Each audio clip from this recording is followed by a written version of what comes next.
Sorry for being a bit late. I was flying. I flew here with the landing gear down because it was like some kind of landing gear issue. Landing gear was stuck? There's some kind of warning light, and my pilot said that if they retracted the landing gear, it may not go back down again. So I thought this happens. Probably best to leave it down. This even happens to you? Yeah. Yeah. Okay. Had landing gear problems of various kinds. Anyway, we're happy to wait for you, and we're glad you got here safe. Well, thanks for having me. It's great to see you guys. Thank you for coming. I really appreciate it. You kept your promise, which was nice. Of course. I think you were drunk when you promised me, but that's okay. I'll take it. So, in the couple of years since you've come, you've done some astonishing things in terms of substantive stuff with both your companies. Let's start talking about space and what you've been doing there. Obviously, you've had some success landing the rocket. You've done a bunch of other things where people thought you weren't going to be successful. Talk a little bit about sort of the progress you think you've made with SpaceX.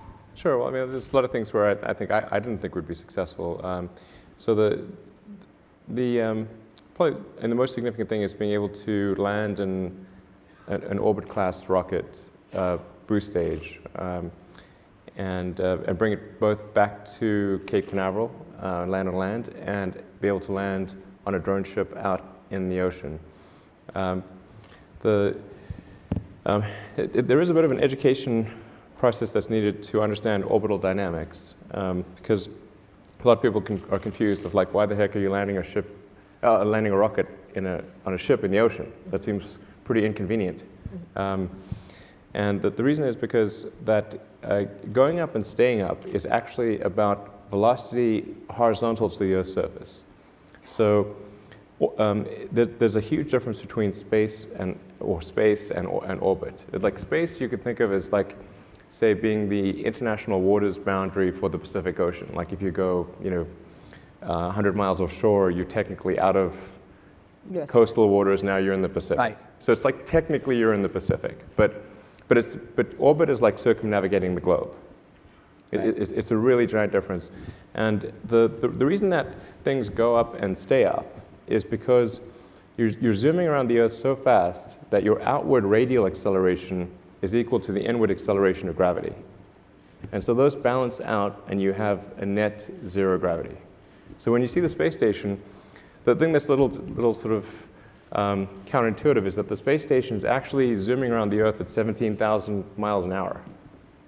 Even though it seems like it seems really still, but it's moving really, really fast. I mean, to put that into perspective, a bullet from a .45 gun, handgun, is just below the speed of sound. So the space station is going more than 25 times faster than that. Okay. And that's what's needed actually to go up and stay up. And that's why there's the term escape velocity, not escape altitude. There's no such thing as an escape altitude. There's only an escape velocity. You need to be a certain speed to escape the gravity of the Earth. Yeah, you can think of gravity as kind of a funnel in space-time. Or think of it like a coin funnel. Like it's very much like that but it's obviously a sort of a four-dimensional coin funnel. But if you spin a marble or a coin on a coin funnel, when it's far out, it sort of spins slowly, and then as it gets closer, it spins faster and faster. And if you were to start at the bottom of the coin funnel and you wanted to exit, you'd spin it horizontally, and it would spin out, and that's really how you get to orbit. So the gravity well is like a funnel. Why you want to land on a ship in the ocean? Because in order to get to orbit, all that matters is your horizontal velocity. Your altitude doesn't really matter. In fact, the force of gravity at say the sort of nominal boundary of space, 100 kilometers, is almost exactly the same as it is on the surface of the Earth. It's like if it's a few percent lower than the surface of the Earth. So in order to go up and stay up, the only thing that matters is how fast are you going horizontal to the Earth's surface.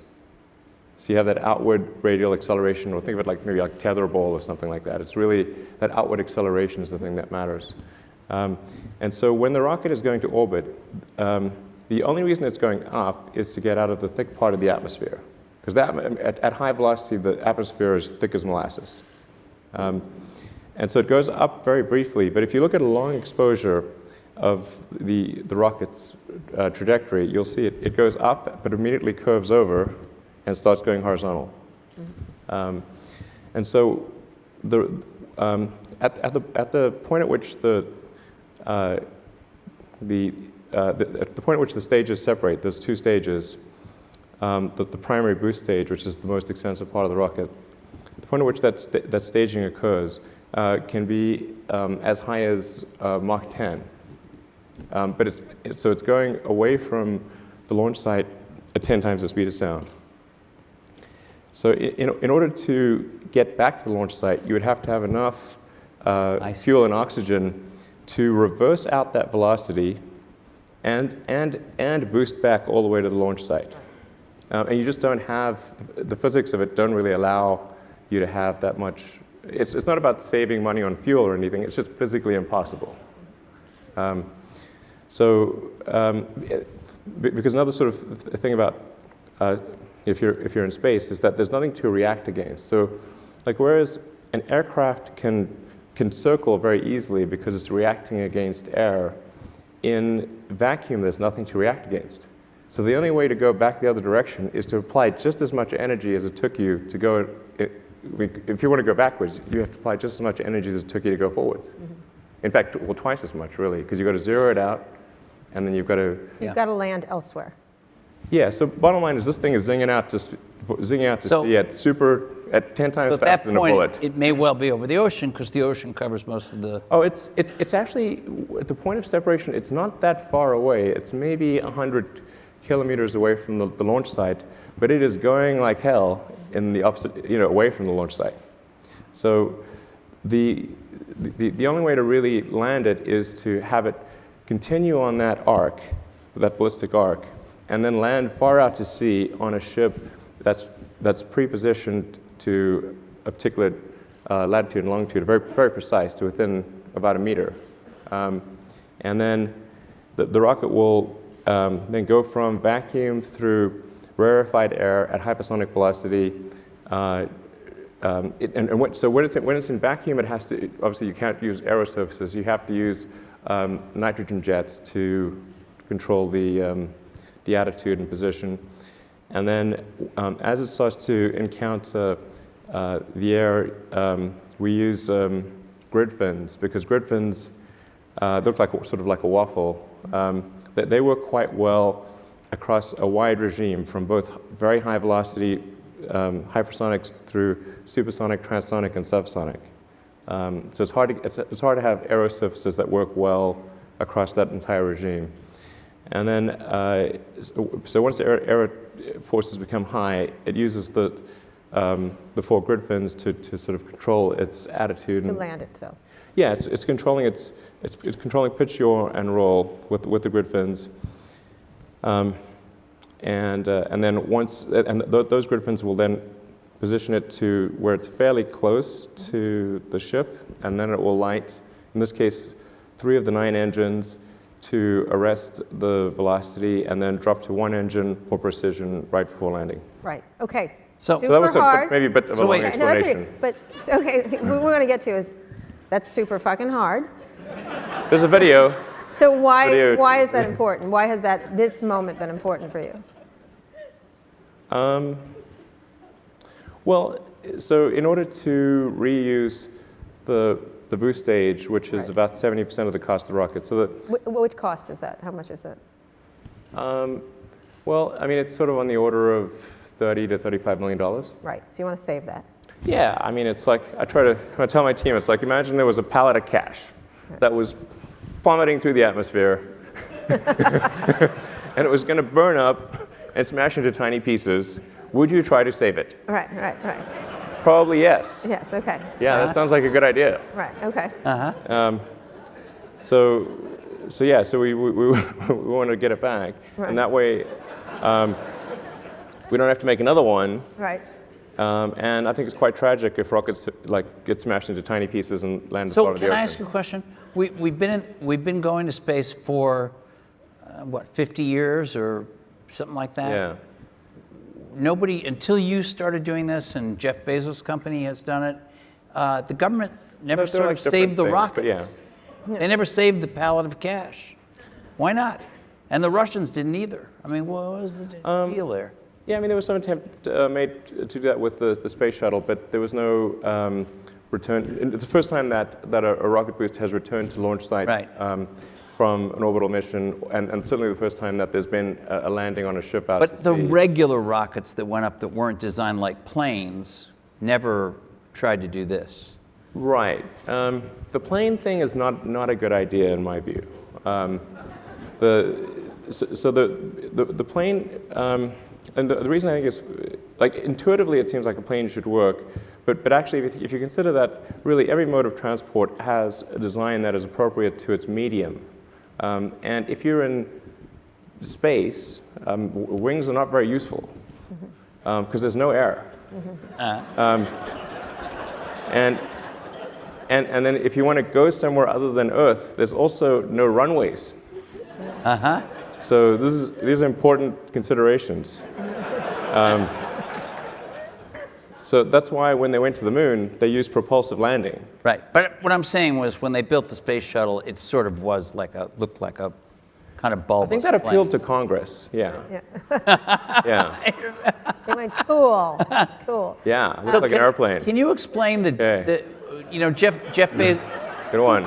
Jeff Bezos was here last night, and I asked him, what's the difference between what you're doing and what Elon Musk is doing? And he said, well, I think we have, I think he used the word like-minded in the general sense of it, and then he went on to explain some differences. And then he talked about, and correct me if I'm misquoting him, but I think he was saying, this is all about laying the foundations of being able to do greater things by getting the basic infrastructure of being able to reuse these rockets down right.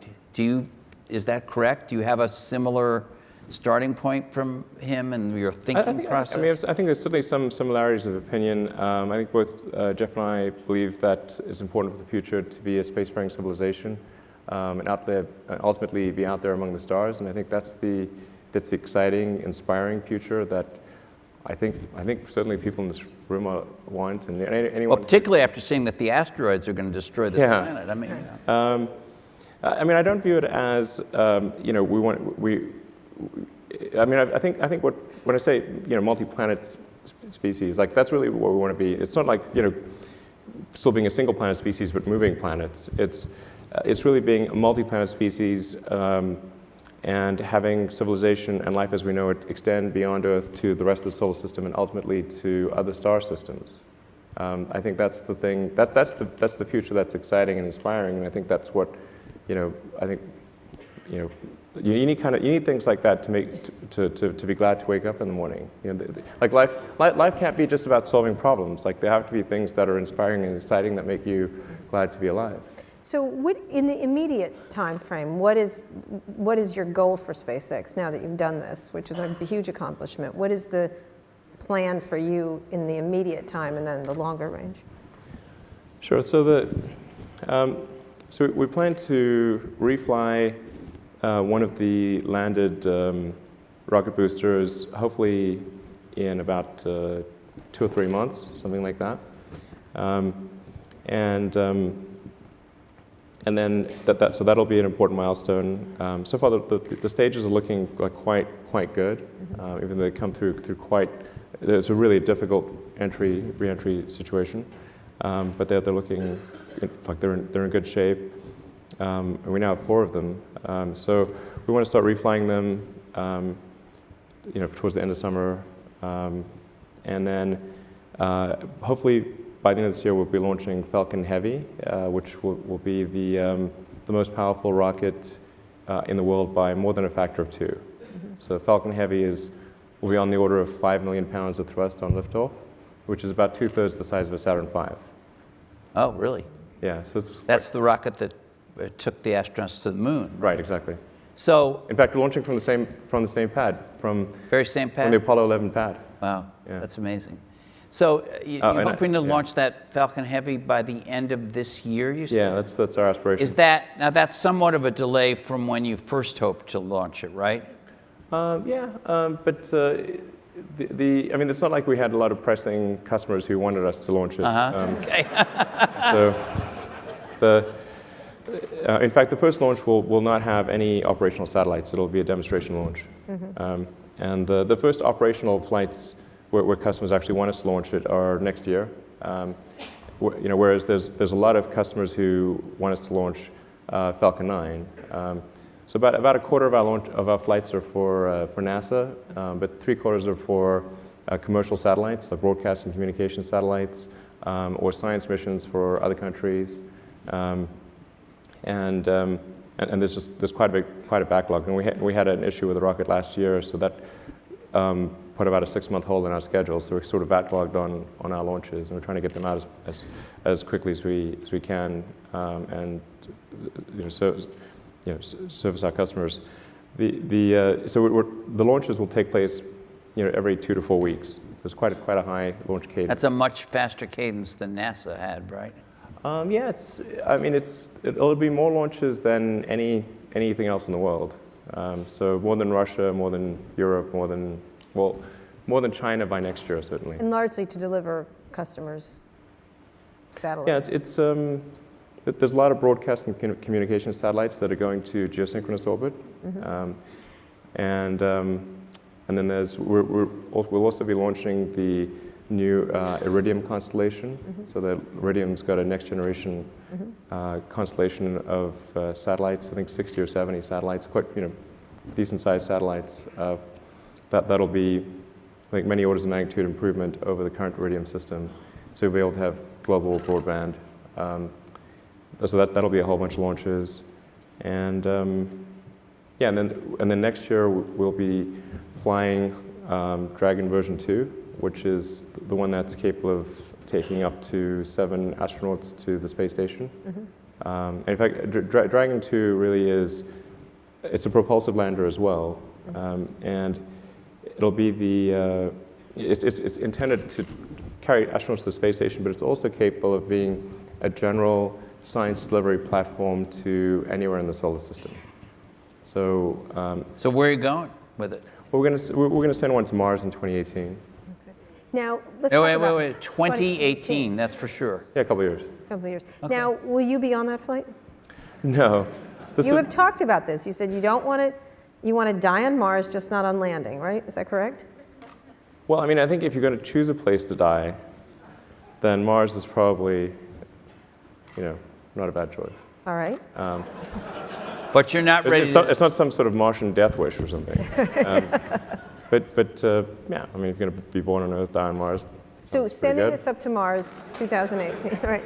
Sending this up to Mars 2018, when will someone like you get there from your plans? Sure. So the 2018 mission would be our Dragon version 2. Right. And that, I wouldn't recommend traveling to Mars in that, because I mean, it has the interior volume of a large SUV. Okay. And the trip for Dragon would be on the order of 6 months. It's a long time to spend in an SUV, I think. It can be done, but probably not ideal. And it also doesn't have the capability of getting back to Earth. Right. That seems more important than the space. Yeah, we can put that in the fine print. Yeah. Sorry. Yeah. It's like the side effects in a drug ad. By the way, We cannot get back to Earth. Yeah. Yeah, we saw the movie. We saw what happened. He got back. Yeah. So it was good. I actually enjoyed the movie. Do you think he could have gotten back like that? Was that plausible? Well, I thought there was some connection. It was like 80% scientifically correct. But it did connect a series of improbable events. Such as? Well, I mean, I don't think you can sort of just take off from Mars on an unguided rocket, really, and then prick your finger on the spacesuit and navigate to a spaceship. Right? Yeah. Not impossible, just extremely unlikely. So the Sandra But if Bullock you're movie. but didn't if you're work. Matt Damon, maybe. Maybe. You have some mad skills, Yeah, for yeah. sure.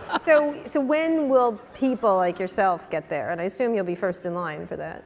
Yeah, so later this year in September at the IAC, which is the big sort of world space conference, industry space conference, I'm going to be presenting the architecture for Mars colonization.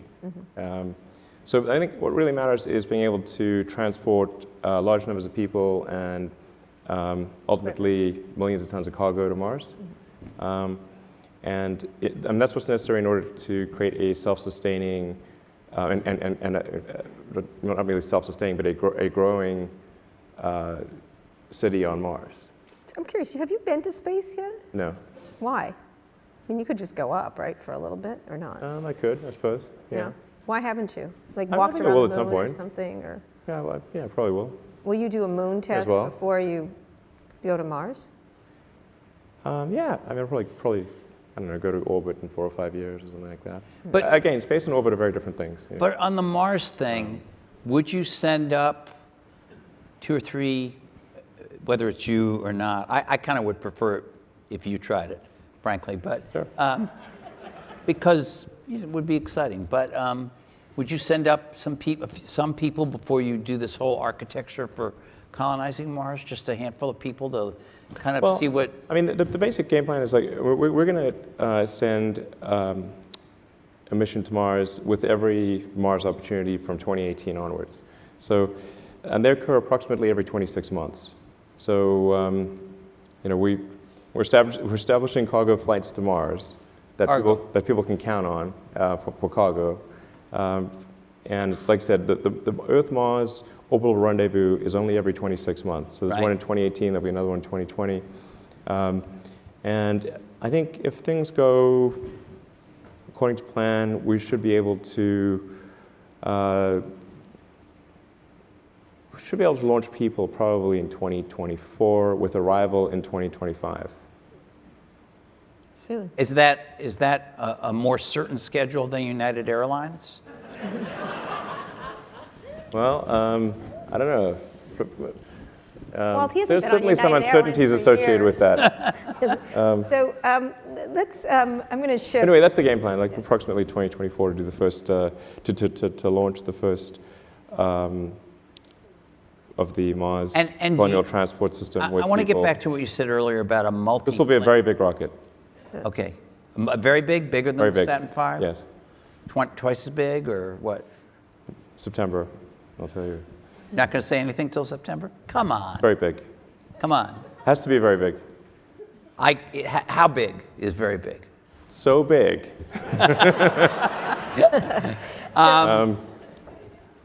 Do you think we should abandon the Earth at some point? No, I think that's great. But you have said things. Why would we abandon Earth? It's really nice here. You've said things about we may have to abandon the Earth, so it's good to have a plan B. You've said No, I that haven't. before. No, that was Bezos. I think that's Bezos. maybe I don't know, but it wasn't me. All right. Okay. Wasn't me, like Shaggy. You know. Right. So let's move to things on this Earth. Let's move to Hyperloop, Tesla, other things. But let's talk about Tesla first. Sure. Where do you feel like the company is at this point? And there's been lots of activity in self-driving cars, in autonomous, semi-autonomous. How do you look at how everybody's jumped in? Google, Apple, others, and all the car manufacturers. Yeah, I mean, there have been so many announcements of like autonomous EV startups. I'm waiting for my mom to announce one. Okay. It's like, Mom, you too. I mean, there's a lot. So, yeah, I mean, in the U.S. alone, there are 4, I think maybe 5 China-funded EV startups. Yes, there are. At the $1 billion plus level, like serious funding. And there's a bunch of startups, and then of course the car industry as a whole seems to be moving in that direction. Volkswagen just, I think, announced a huge battery factory that they're going to build. And I think these are all good. You know, it's good for the industry to be moving towards sustainable transport as quickly as possible. We open sourced our patents to try to be helpful in that regard. And so it's encouraging to see all this activity. From Tesla's standpoint, we're just we want to take the set of actions that are likely to accelerate the advent of sustainable energy. Scale up production as fast as we can. So we accelerated plans for the Model 3 by 2 years. And so we want to try to get to 500,000 cars in total in kind of the 2018 timeframe, which is an aggressive schedule, but I think achievable. And then maybe 1 million cars a year by 2020. I can see I think a pretty clear path to get there. Autonomy is obviously extremely important. People are going to want autonomy. It's going to be odd to have a car without autonomy in the future. So I think that's. So what do you scaling up? How do you look at all these efforts? Not your mother, but my mom's. She's not going to do it. She may do a rocket situation, but how do you look at each of them? Let's go through them. What Google is doing. How do you assess what they're doing when you're looking at it? Because there'll be competitors at some point. These are all eventual competitors. Well, I think what Google's done a great job of showing the potential of autonomous transport. Right. But they're not a car company, so they would potentially license their technology to other car companies. And I think they announced something with Fiat. So I wouldn't say Google's a competitor because they're not a car company. We would compete with somebody perhaps that they license technology to, but not to them directly. Right. Apple? Yeah, that'll be more direct. That'll be more direct? Yeah. You can tell that by the hiring pattern and that kind of stuff? Yeah. So what do you, okay, so they're going to be Given more they've hired a lot direct. of How do you Tesla assess it? I say I think it's great that they're doing this, and I hope it works out. What's the time frame for them, do you think? I don't know. I think they should have embarked upon this project sooner, actually. But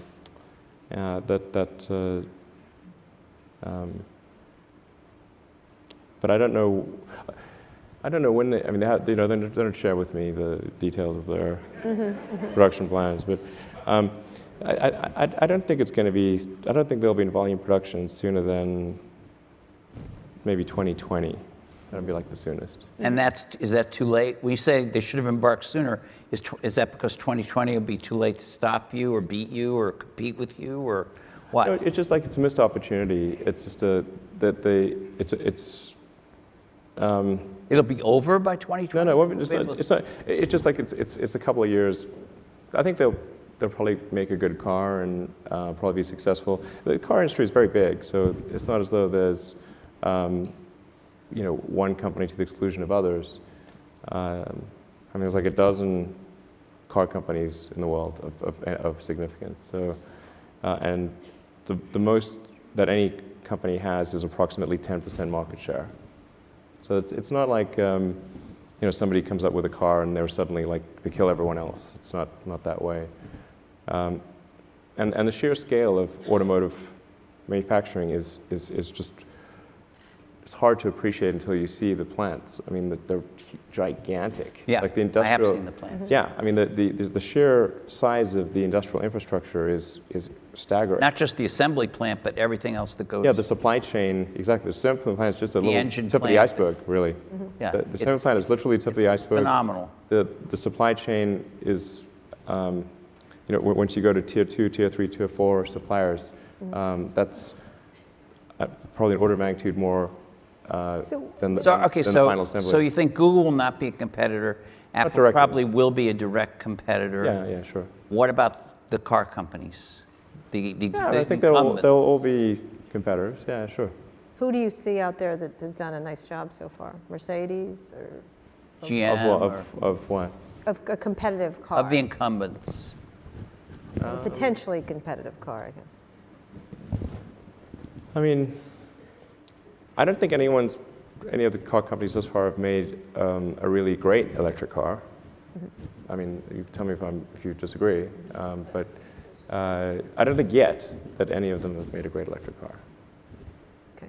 They, presumably will continue to improve on what they've done so far, and then at some point they may make a car that's a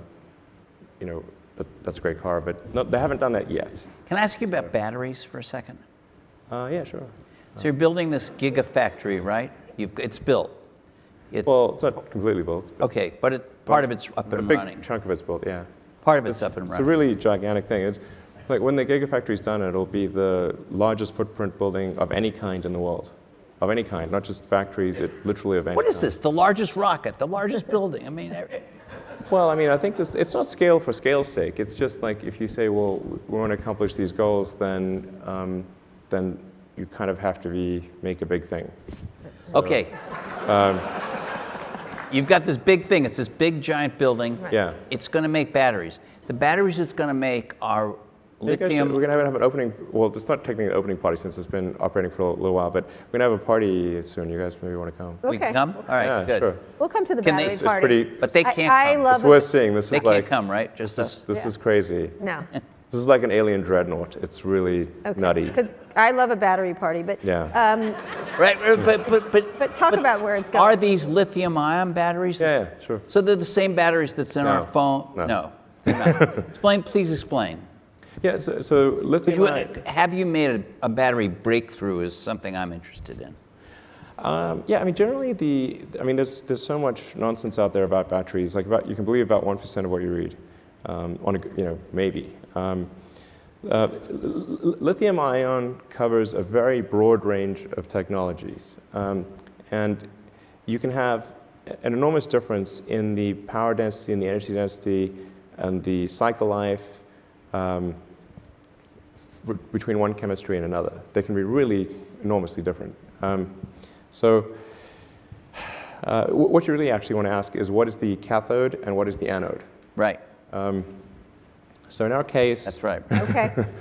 well, I just put it in the the lithium is PlayStation actually for my kids. 2% of the cell mass.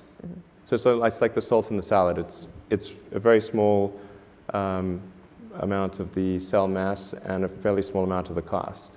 But it sounds like it's big because it's called lithium ion, but it really, like our battery should be called nickel graphite because it's mostly nickel and graphite. Okay, and It's nickel, cobalt, aluminum, but battery the other little things, and graphite with a silicon oxide layer. on the battery anode. efficiency or power that the power that you can store in a certain mass seems to be moved very slowly, at least compared to we're used to Moore's law pushing integrated circuits faster. Batteries kind of are always in our consumer devices always lagging behind. You've built this giant thing, the biggest building in the world it's ever seen. It's not fully built, but yes, it's You're building a the pretty big biggest chunk is building the built. world So has yeah, ever yeah, seen. yeah. To make batteries. Your whole business depends on batteries in these cars.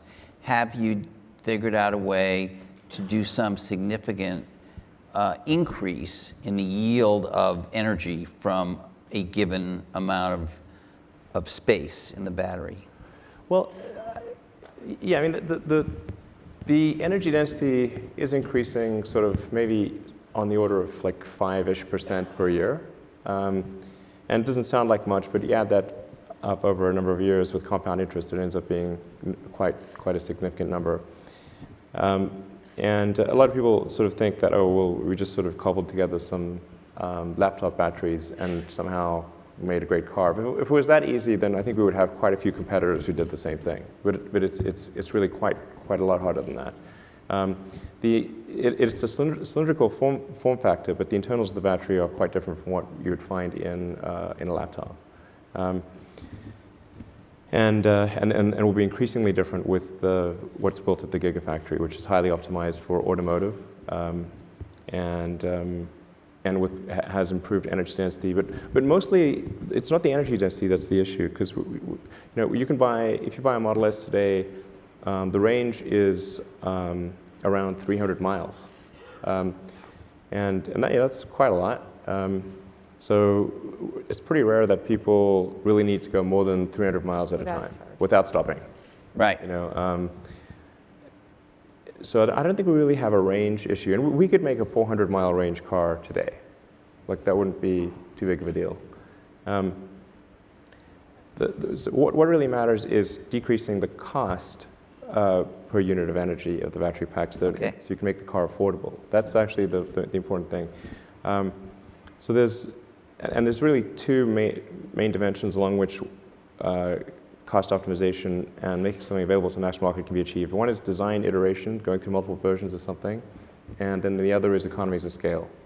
And you kind of need both of those things in order to make a compelling mass market product. And you look at like cell phones and how many design iterations have we gone through with cell phones, and look at the scale at which they're made, which is enormous. And that's what enables everyone to have a supercomputer in their pocket. So speaking of that, the sales, when you're talking about the sales, you have booked how many orders for? It's on the order of 400,000. 400,000. So 400, obviously, yeah, it's consumer interest and a promise. A lot of it around you, around the idea of you and Tesla and the excitement. They're not booking. It was quite surprising, actually. I mean, because we didn't do any advertising, or there was no guerrilla marketing or anything. It was just basically like, yeah, we're going to have this webcast. There were only about 1,000 people in the audience, and it really caught us by surprise. But I think, you know, when you have a product that really resonates with customers, the word of mouth grows like wildfire, and that seems to be what. Yeah, but it's a little bit. I mean, honestly, in some groups of, especially men in Silicon Valley, if you show up and read like a label of a peanut jar, they'd be thrilled with the situation. So, I mean, a lot of this does base around you, like the idea of you and the excitement around this exciting entrepreneur. Is that enough to get it to this massive company you've been hoping to? The idea of this is the Elon promise, or it's the... Well, I think actually it's not so much, I mean, I sort of, I mean, I'm not sure. I think I deserve less credit than that. Actually, I mean, what Tesla's done, and we have a phenomenal team. There's like 15,000 people at the company. Worked super hard to create compelling products, to create great cars. And we started off with the Roadster, and then the Model S. And the Model S was rated, you know, by Consumer Reports as the best car ever. Got the Model X, which, you know, has had some teething issues, but. I think is now at the point where it's really starting to. I think it's really, quite sublime at this point, and so people look at that and say, okay, well, if Tesla's made these cars, then probably the next car they make is going to be, you know, The less expensive one. Also a great car, and but you know, so it'll be a great car, but it'll be affordable. And it's like, great, okay, that sounds like something I want.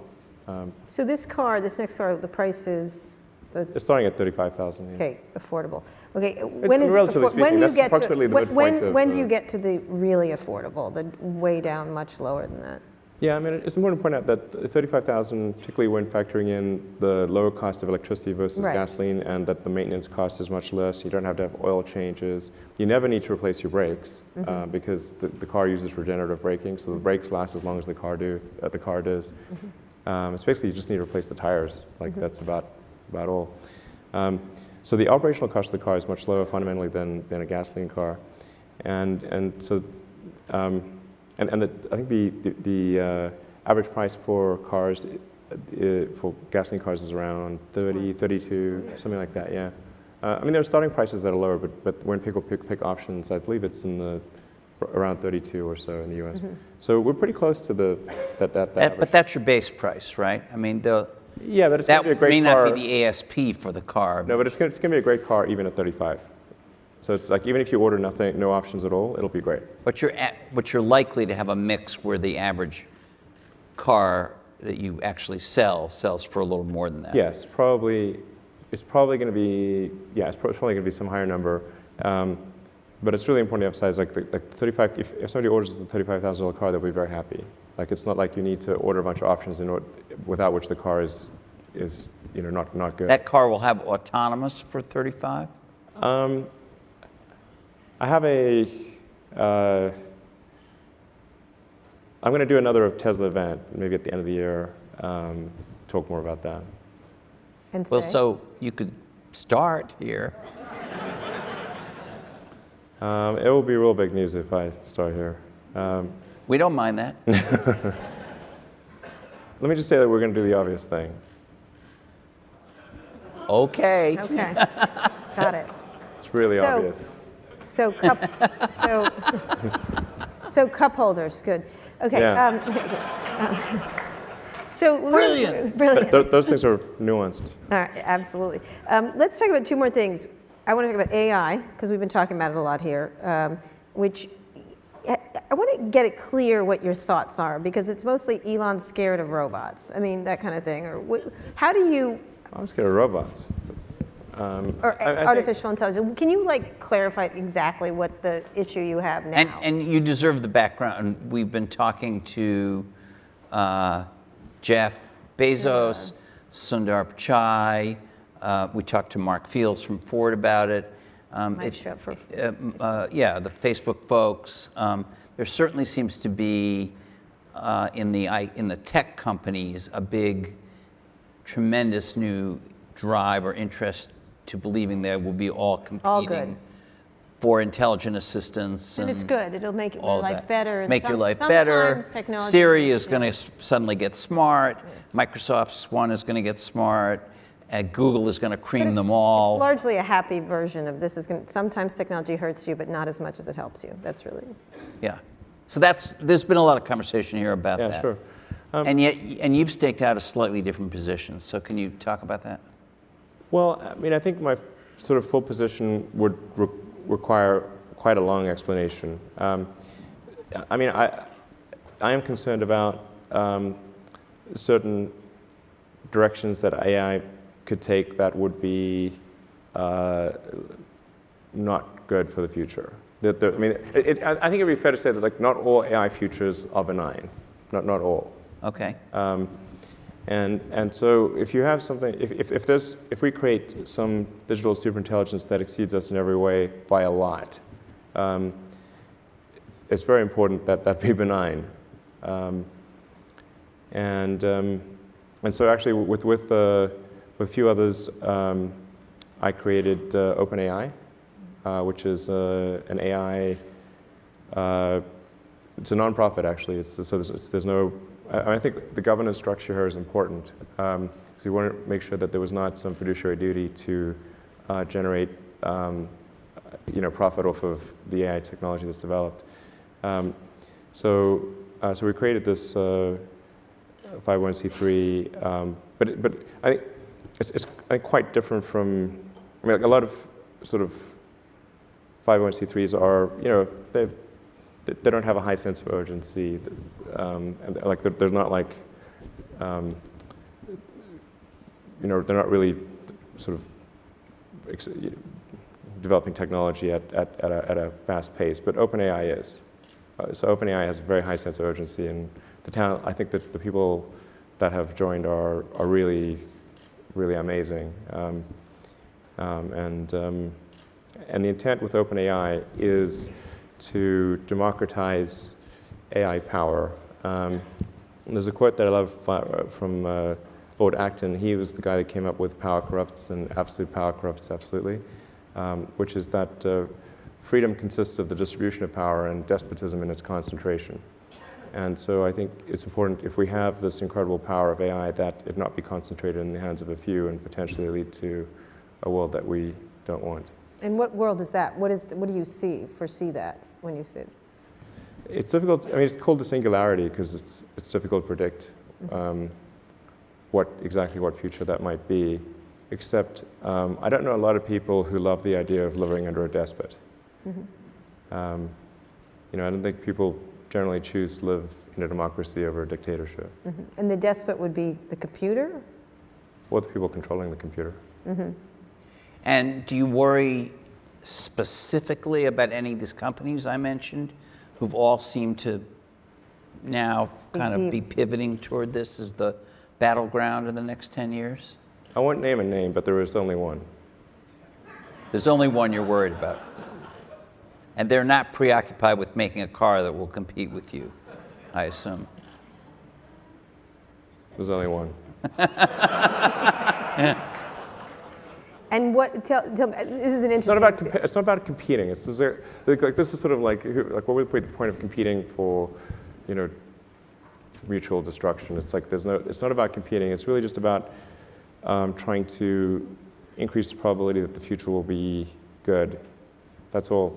Mm-hmm. So the goal of OpenAI is really just to take the set of actions that are most likely to improve the positive futures. Like you can think of like the future as a set of probability streams that, that branch out and then converge, collapse down to a particular event, and then branch out again. And there's a certain set of probabilities associated with the future being positive and different flavors of that. And at OpenAI, we want to try to do whatever we can to guide, to increase the probability of the good futures happening. I think that's really what we're trying to do there. Do you worry that by making this open, some bad actors may use some of what has been developed to do bad stuff with the power of AI? Yeah, I mean, that is certainly a good rebuttal to that. However, I think if AI power is widely distributed, then, and there's not, say, one entity that has some super AI that is 1,000,000 times smarter than anything else. You know, if instead the AI power is broadly distributed, and to the degree that we can link AI power to each individual's will. So like you would have your AI agent, and you would, like everyone would have their sort of AI agent, and then if somebody did try to do something really terrible, well, then the collective will of others could overcome that bad actor. Which you can't do if there's one AI that's 1,000,000 times better than everything else. And it's proprietary. And it's either has its own will, or more likely, at least in the beginning, is controlled by some small set of people. So I think that's really the risk. I mean, there's always been these arguments like what's the best form of government? Big fan of, I think it was Churchill, like democracy is the worst form of government except for all the others. Right. So speaking of that, this election, you are from... Oh, no. No. Yes. How does that strike you, what's happening now? You've come to this country, you're a naturalized citizen? I think I'm glad that the framers of the Constitution saw fit to ensure that the president was someone who was captain of a large ship with a small rudder. Okay. And? There's a limit to how much harm any given president. Are you sure about that? Oh, yeah. Yeah. So you're not worried about, are you backing in either of the candidates at this point? Trying to stay out of this situation. Because? I don't think that's the finest moment in our democracy. Well, given that it's not the finest moment in our democracy, do you think the best thing is to stay out? Or we'll see. To get in? I'm not sure what I could do to head off the worst. I'm not sure how much influence I could have as one person on the outcome.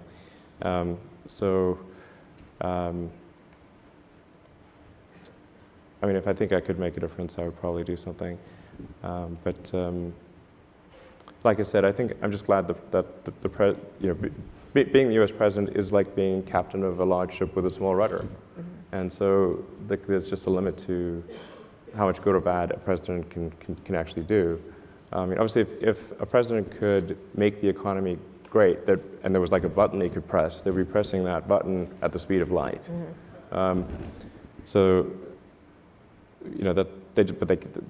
They can't. They can't just magically make the economy good. No president wants the economy bad ever. But there's just a limit to how much they can do. I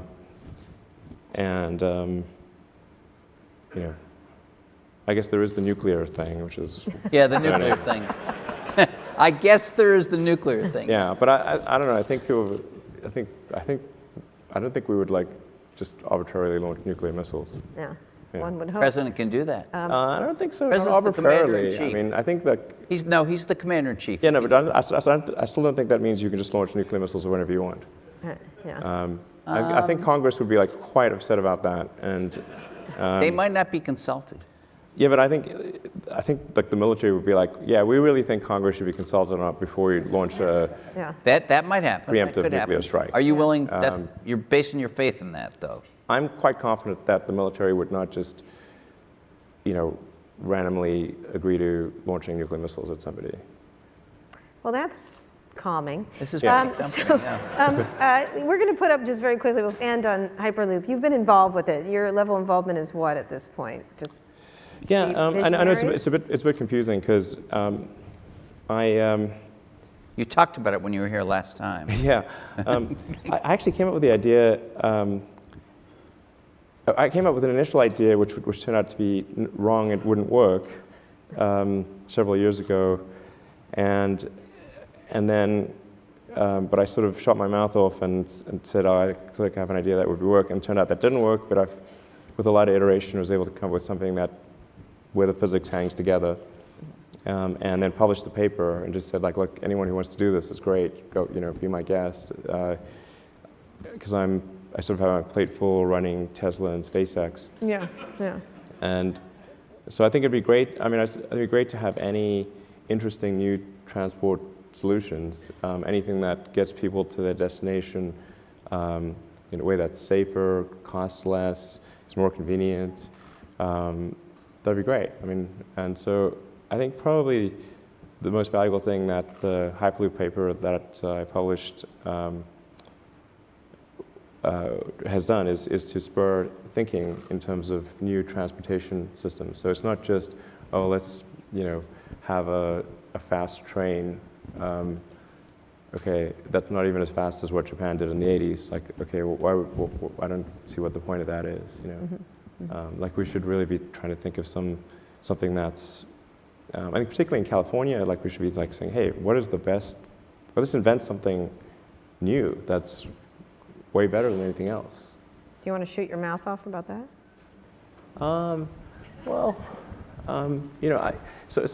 I'm not an investor in any of the companies that are working on it, and I've tried to be neutral because I'm trying not to favor one company over another, but just to encourage anyone that is interested to say, hey, try to give them moral support, and I hope they succeed.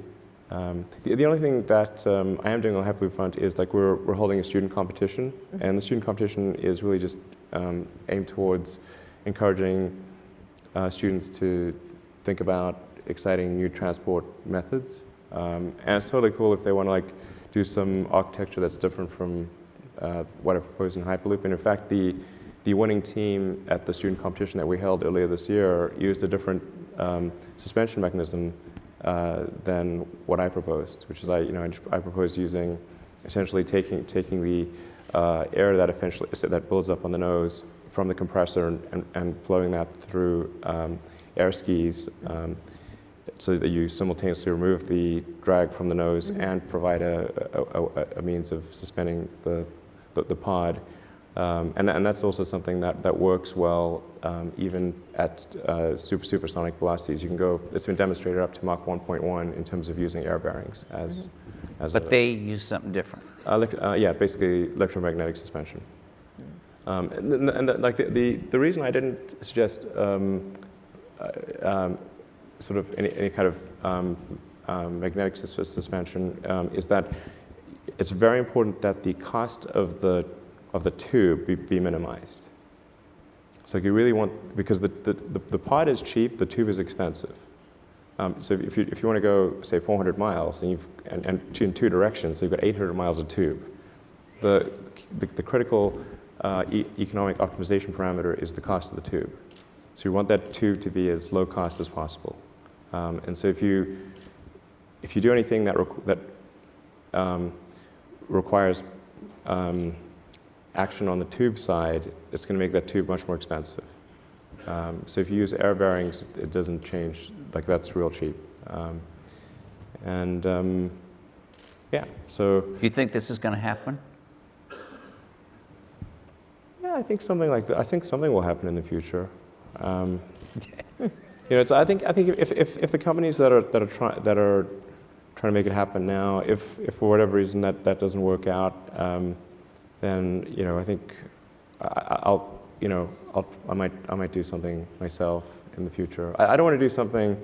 I don't want to sort of front run them. It's like say, here's this free idea, and then meanwhile I go and do it myself. That wouldn't be nice. So, but if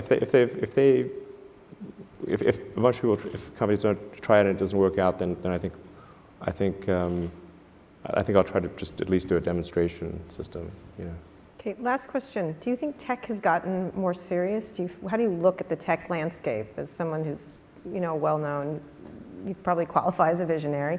The concept, where do you imagine we are right now in the tech space? And then we'll get to questions from the audience.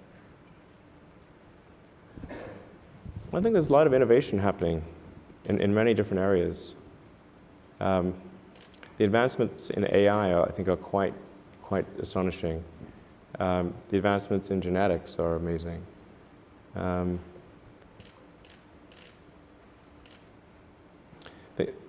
So I think that there is a lot of innovation going on.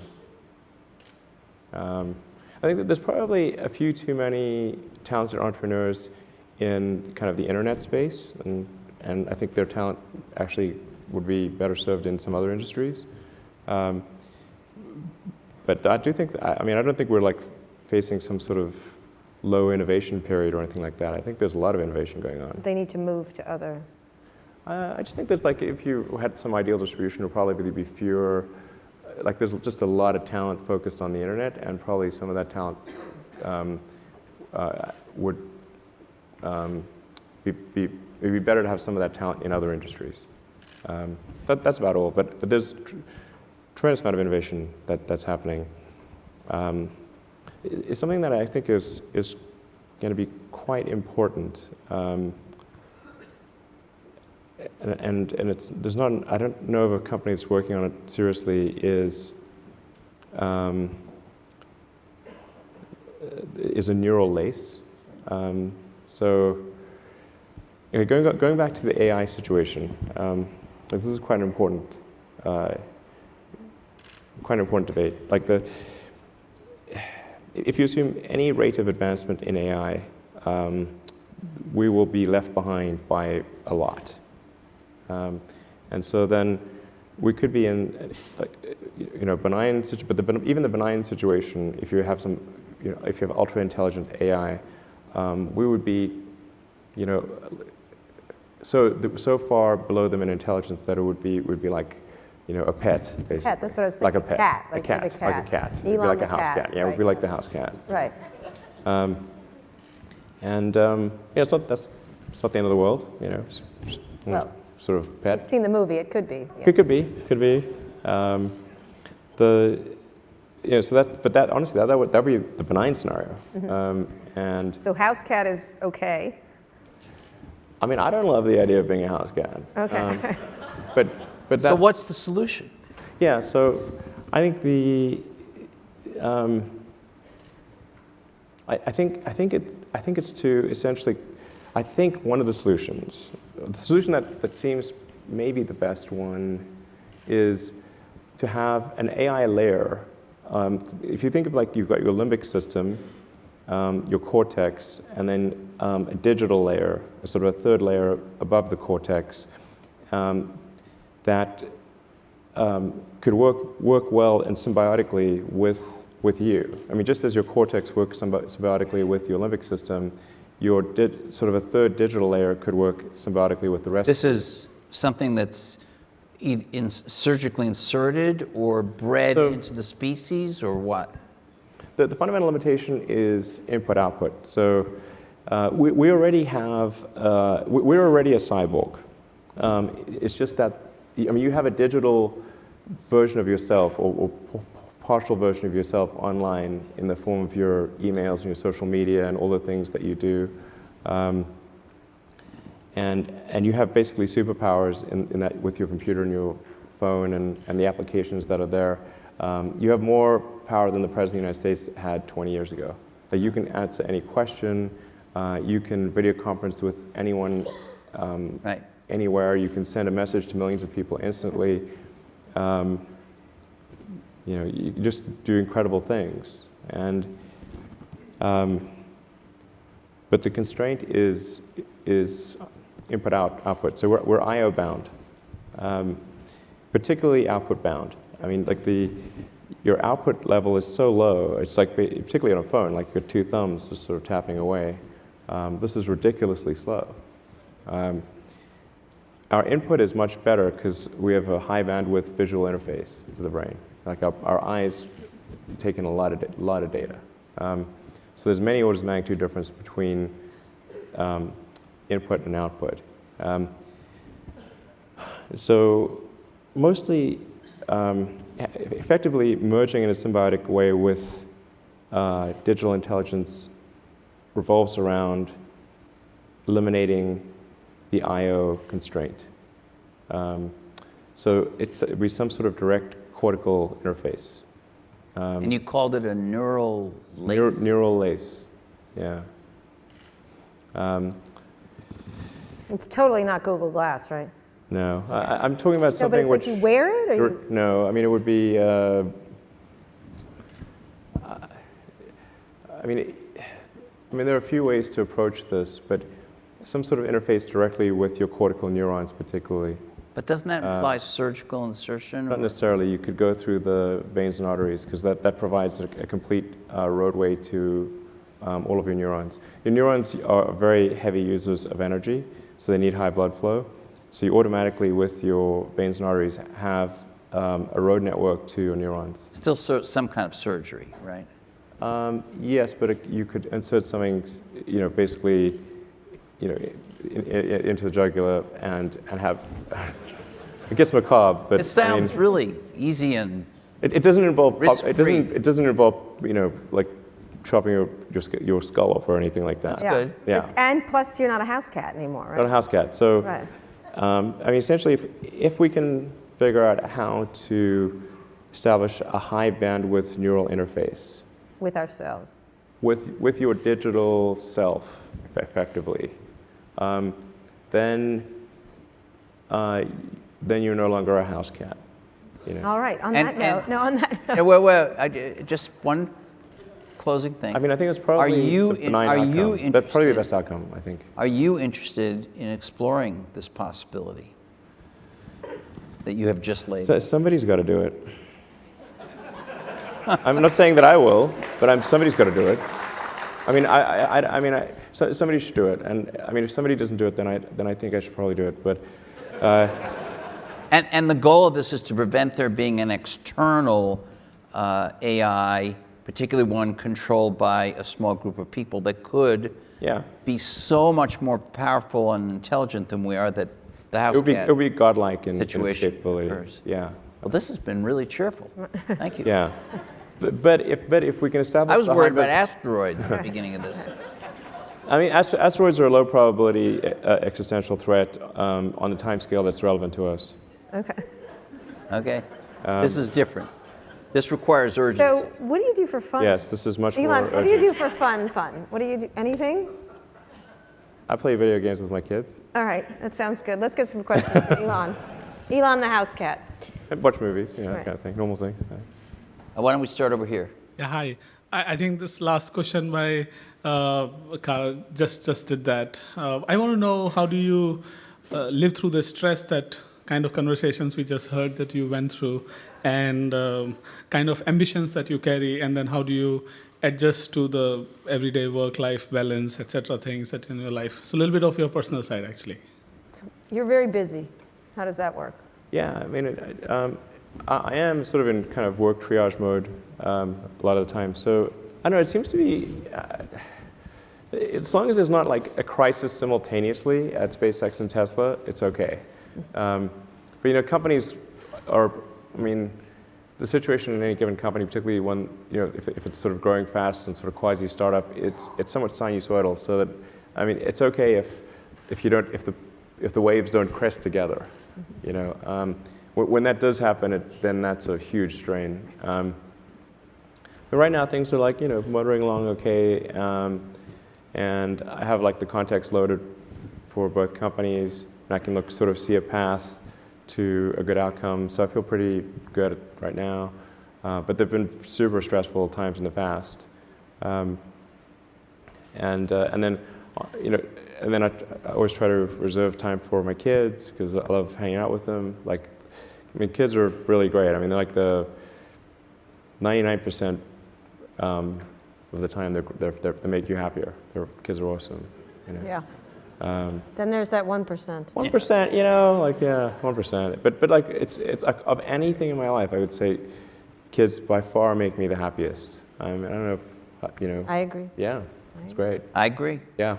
So hanging out with them, like, so, like, no, like, things like, a lot of times kids are kind of in their own world, so you don't need to, like, they don't want to, like, talk to their dad for hours on end, generally. I've noticed that. Yeah. So like, so I can be in the same room with them. They can talk to me from time to time, but like, you know, I can get, you know, some emails done, just get some work done, and then whenever they want to talk to me, they can. And then we try to do things like, you know, travel places, and like I said, we play video games together, or actually on Monday we went to the new Harry Potter land at Universal. It was quite fun. Yeah. So I think that Somebody from Universal Yeah. just clapped. yeah. Whoever was in charge of Harry Potter land did a great job. It's really good. Yeah, it is good. I highly recommend it. Yeah. Yeah. The butterbeer is amazing. Yeah, I was just saying the butterbeer. The butterbeer is amazing. Yeah. Okay, Right here. over here. Hi, my name is Evan Burns. I'm the founder of Odyssey, and I hope into the future to be in something in the space industry. And my curiosity is, you've talked about SpaceX getting into many different businesses, for example, global Wi-Fi through launching many satellites. Do you hope SpaceX becomes a platform for others to launch businesses, or do you see SpaceX being a business that launches many business lines? Well, I mean, the general strategy of SpaceX is to, like, we clearly need a lot of money in order to develop the transport system to establish a city on Mars. So, you know, we're like kind of gathering revenue, like Earth-based revenue that's, we're trying to maximize Is there some other Earth revenue. planet-based revenue? Well, right now it's only Earth, so we've got to maximize Earth revenue as it relates to space, you know, as it relates to rockets and spacecraft. So, but I think, like, assuming SpaceX is able to transport large numbers of people and goods to Mars, it will be an enormous enabler for entrepreneurial activity on Mars, because there's going to be so much to do. You know, everything from creating like the first iron ore refinery to the first pizza joint to, you know, something that doesn't even exist on Earth. You know, it's kind of like when the Union Pacific crossed, you know, and like everybody thought, Union Pacific, what a stupid idea. You know, like there's nobody living in California. You know, well, okay, now there's quite a lot of people living in California. So just having it, you need the transport link.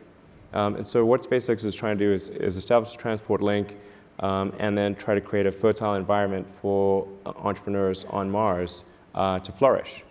And I think that will be an amazing expansion of entrepreneurial. How long would it take to deliver a pizza from Mars?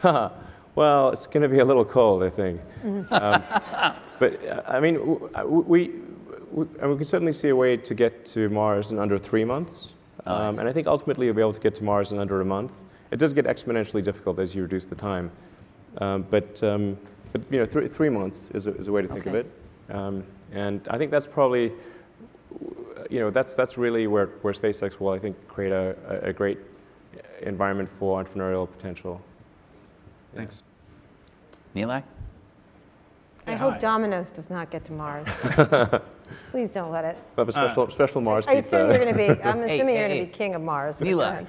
ahead. So you're obviously very ambitious. That's led to some really ambitious deadlines that have been missed. So Falcon Heavy was originally 2012. The Model X was a little bit delayed. The Model X was delayed. The Model 3 seems to be stretching. But the Model 3 in particular is a consumer product. You're taking money from people against a really aggressive production schedule and a huge amount of orders. What are you going to do to hit your deadlines on that, because it's real consumers this time and a big class of people? Sure. I think the biggest thing is just designing the car for manufacturing. So in the case of Model S, like the Model S was the first time we'd really built a car. a whole car. Like with the Roadster, Lotus did the body and chassis, we did the powertrain, then we did the sort of final installation of the powertrain to the chassis. But the Model S was the first time we made a car.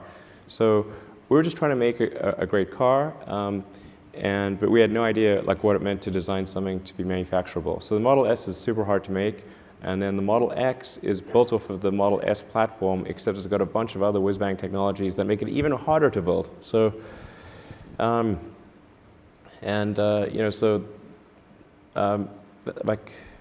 mean, definitely we want to do the opposite of what we did with the X, which is make something that is going to be a lot simpler, but still a car that people will love, and where every design decision is factoring in the manufacturability, and making sure that when we design something, that you can manufacture it at volume at an affordable price in the schedule that we're targeting.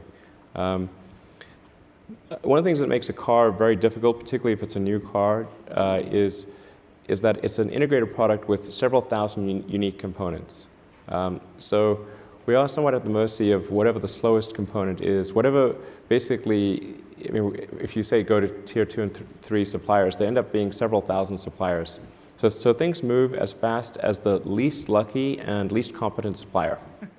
But just, and you can think of like any natural disaster you care to name, all of those things have happened to our suppliers. Their factory has burnt down, there's been an earthquake, there's been a tsunami, there's been massive hail, there's been a tornado, the ship sank, there was a shootout at the Mexican border, no kidding. That delayed trunk carpet at one point. Well, and we couldn't get, and the Border Patrol wouldn't give us the truck because it had like bullet holes in it. We just wanted our trunk carpet. Like it's pretty safe. So it's like no cocaine or anything, so it's good. But that shut down the production line as an example for several days. So that's the biggest issue, is like the supply chain stuff is really tricky. And we're trying to anticipate as much of that as possible, increase our optionality so that there's more internal capability at Tesla. Not that we want to do things internally, but if a supplier is unable or unwilling to deliver the part, we can quickly make that internally. So I think the whole company is geared for that. I mean, right now it looks like we should be able to do that. We expect to. I mean, almost all of the Model 3 design is done, and we're aiming for pencils down basically in about 6 weeks, complete pencils down, and we're tabling all. Like if there are ideas for future cool things, we'll have it in version 2, version 3, in future years type of thing. So. Overall, I feel pretty good about it, and our supplier, particularly our major supplier partners, have been very supportive and are on board. I mean,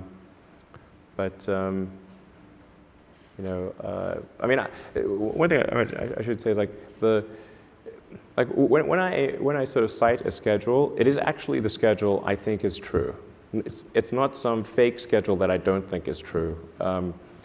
So I mean, it's never it's I may be delusional. That is entirely possible, and maybe it's happened from time to time. But it's never some knowingly fake deadline ever. So is there an event in 6 weeks where you're going to announce autonomous driving is included in the pencils down plan for the Model 3?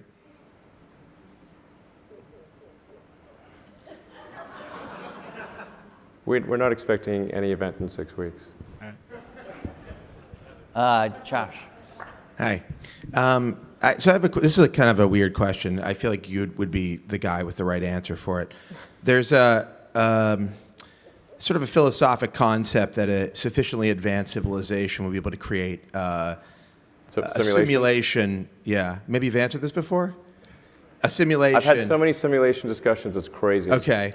So, because in fact, it got to the point where basically every conversation was was the AI/simulation conversation. And my brother and I finally agreed that we would ban such conversations if we were ever in a hot tub. Okay. That was like, because that really kills the magic. Hot tub, so the idea is right. Any sufficiently advanced civilization could create a simulation that's like our existence, and so the theory follows that maybe we're in the simulation. Have you thought about this? And a lot. Are we? Even in hot tubs? To know. So much so it had to be banned from a hot tub. Yeah. Okay. It's not the sexiest conversation. Are we in? I mean, I think here's, the strongest argument for us being in a simulation, probably being in a simulation, I think is the following. That 40 years ago, we had Pong, like 2 rectangles and a dot. That was what games were. Now, 40 years later, we have photorealistic 3D simulations with millions of people playing simultaneously, and it's getting better every year. And soon we'll have virtual reality, we'll have augmented reality. If you assume any rate of improvement at all, then the games will become indistinguishable from reality. They'll be indistinguishable. Even if that rate of advancement drops by 1,000 from what it is right now, then you just say, okay, well, let's imagine it's 10,000 years in the future, which is nothing in the evolutionary scale. So given that we're clearly on a trajectory to have games that are indistinguishable from reality, and those games could be played on any set-top box or on a PC or whatever, and there would probably be, billions of such, computers or set-top boxes, it would seem to follow that the odds that we're in base reality is 1 in billions. So tell me what's wrong with that argument. Is the answer yes? The argument is probably. I mean, but I just is there a flaw in that argument? I mean, someone. I'm not sure what the error. No. The argument makes sense. So the assumption then is that somebody beat us to it, and this is a game. No. There's a 1 in billions chance that this is base reality. Oh, okay. What do you think? Well, I think it's 1 in billions. Okay.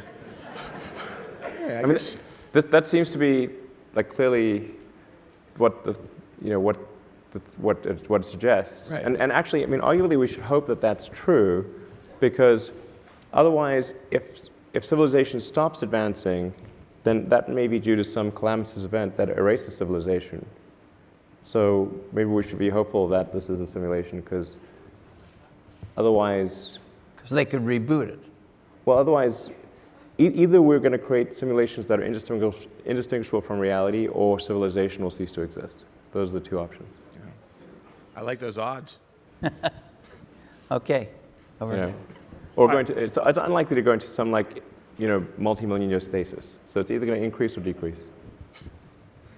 Hi, I'm Jeetu Patel from Box. 2-part question for you. One is, if you think about fully autonomous vehicles, which have passed through regulatory approvals, have passed through in-city driving and traffic conditions, how far do you think from a time frame perspective we are for that becoming reality? And number 2 would be, the second part of that question is, how long before you think it's either illegal or extremely prohibitively expensive for humans to drive on the road?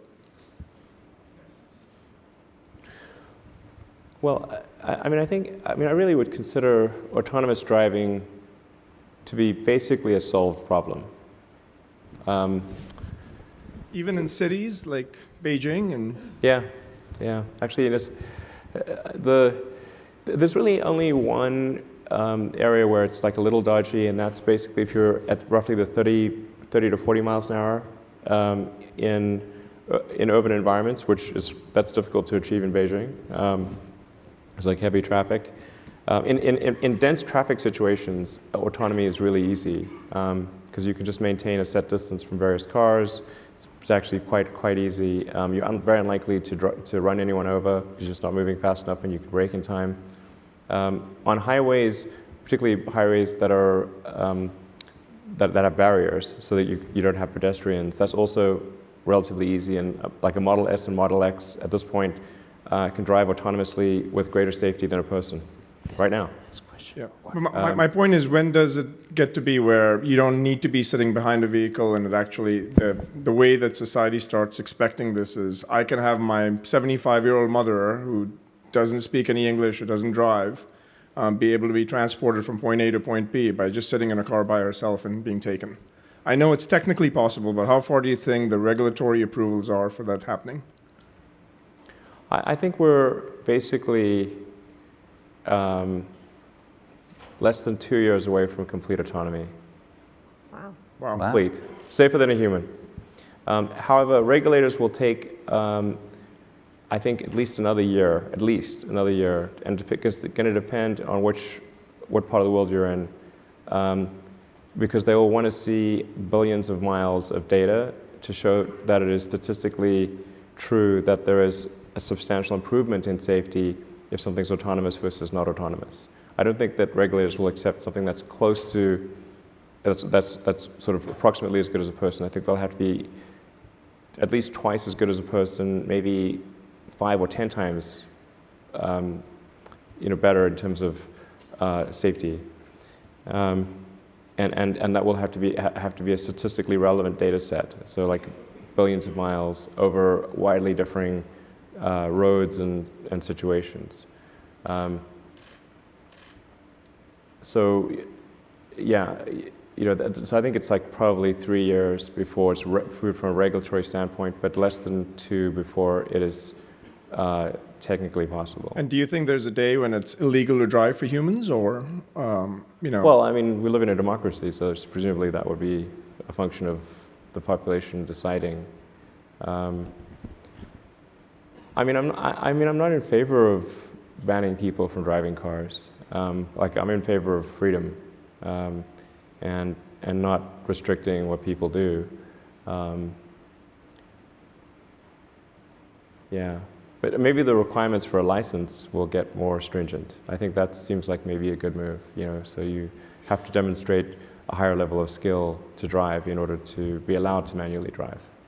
Okay, very last question. This is the last Make question. it a good one. We're here. Sorry, Because Elon has to go. Gotta make it a great question. Thinking about life on Mars again, how do you think about cultural unification, systems of government, rules of law, establishing those very early on? Well, I think I was just declared king of Mars a moment ago. Yeah. I like that. Yeah. Take it. Yeah, thank Run. you. So I think most likely the form of government on Mars would be a direct democracy, not representative. So it would be people voting directly on issues. And I think that's probably better because the potential for corruption is substantially diminished in a direct versus a representative democracy. So I think that's probably what will occur. I think there's some. I would recommend some adjustment for the inertia of laws would be wise, in that it should probably be easier to remove a law than create one.